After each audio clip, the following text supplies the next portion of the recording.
మూలిగే నక్క మీద తాటిపండు పడడం అంటే ఇదేనేమో. ఒకవైపున గల్ఫ్ దేశాలు యుద్ధం ఫేస్ చేస్తున్నాయి, తమకి సంబంధం లేకుండానే యుద్ధంలోకి లాగబడ్డారు.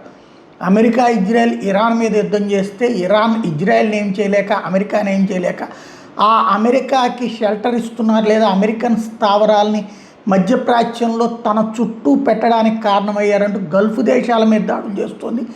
గల్ఫ్ దేశాలకి అమెరికాకి ఇంటర్లింక్ ఉంది కాబట్టి గల్ఫ్ దేశాలను కొడితే గల్ఫ్ దేశాలు వెళ్ళి అమెరికా మీద ఒత్తిడి తెచ్చి యుద్ధాన్ని ఆపిస్తాయి అని భావిస్తోంది. కాకపోతే గల్ఫ్ దేశాలు ఇప్పుడు ఇరాన్ని వదిలేస్తే నష్టం అని చెప్పేసి ఇరాన్ని లేపేసి పోరా నాయన నువ్వు అని చెప్పేటటువంటి పరిస్థితి వచ్చింది. అదంతా ఒక ఎత్తు.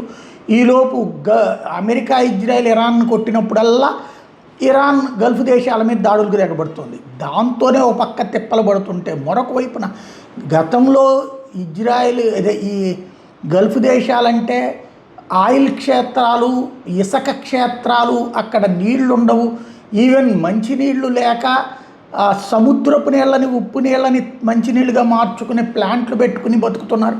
అంతకుముందు నీళ్లు దిగుమతి చేసుకునేవాళ్ళు కాస్త ఇప్పుడు అన్ఎక్స్పెక్టెడ్ వరదలతో సావాల్సి వస్తుంది. ఇదిగో ఇది షార్జాలో తాజాగా జరుగుతున్నటువంటి వ్యవహారం. గల్ఫ్ దేశాల్లో వివిధ ప్రదేశాలు, ఈవెన్ దుబాయ్లో కూడా కొన్ని ప్రాంతాల్లో ఈ వరదలు వచ్చినాయని చెప్తున్నారు.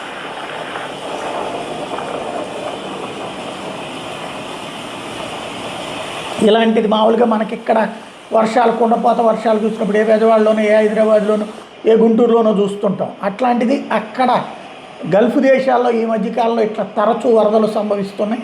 అది కూడా యుద్ధం సందర్భంలో సంభవిస్తూ ఉండడం అన్నటువంటిది ఇక్కడ కీలకమైనటువంటిది. కరెక్ట్గా ఇవాళ సంభవించినటువంటి వరదలకు సంబంధించినటువంటి ఇష్యూస్ని ఇప్పుడు ప్రొజెక్ట్ చేస్తున్నారు.